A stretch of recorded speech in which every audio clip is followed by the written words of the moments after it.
Jerusalem, a city of so much archaeology, history, cultural diversity. It has so much to offer. How did the city develop to this state? Where did it all begin?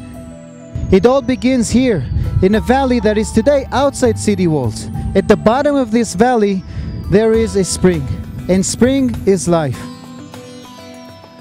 I'm standing here on top of a building which is in the midst of an Arab village known as Wadi Khilwe or Silwan. It is outside city walls. This is the southern wall of the old city of Jerusalem. And yet at the very same time, this area is where Jerusalem began. This is the city of David. This is biblical Jerusalem. The whole reason for all of this is the water source at the bottom of the valley, the Gihon spring.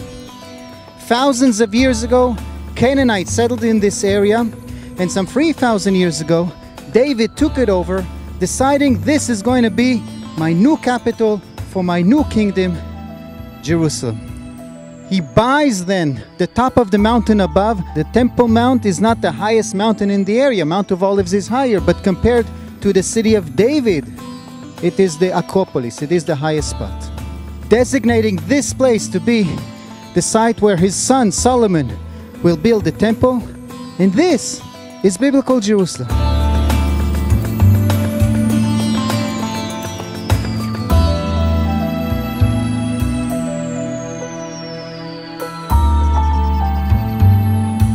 So the archaeological research here from the 19th century identified the water source, the Gihon spring.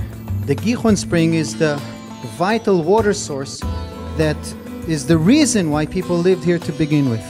And some 3,000 years ago, the Bible documents how in these water, Solomon washed his body after being anointed as king. In the 1970s, Yigal Shiloh, an Israeli archaeologist, excavated several sites, and this is one of them, the area called Area G. Area G is famous for several finds. The most intriguing one is this retaining wall that you can see. Who made this? When? It was a lot of effort to create this retaining wall, apparently to hold something, but what? What is the most important public building here outside the temple? David's palace. Another interesting feature exposed here in Area G is this building with the pillars supporting the roof. Now this is a very steep angle, a very uncomfortable area to live in.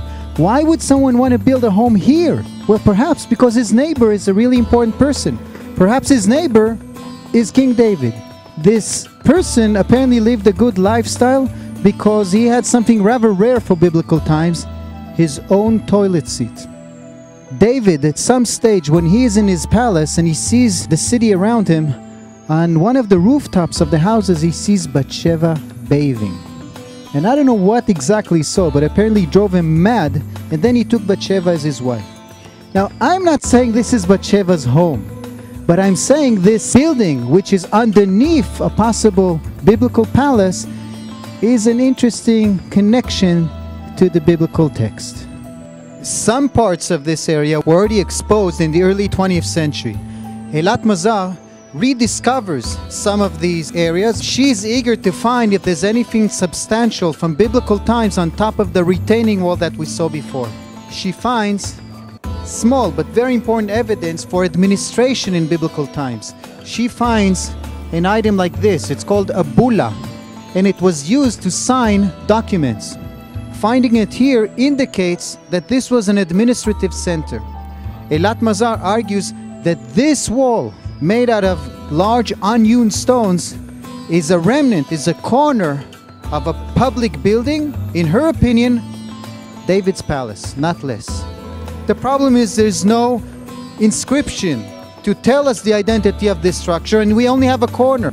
For the time being, this is a great mystery. Perhaps the corner of David's palace has been exposed here.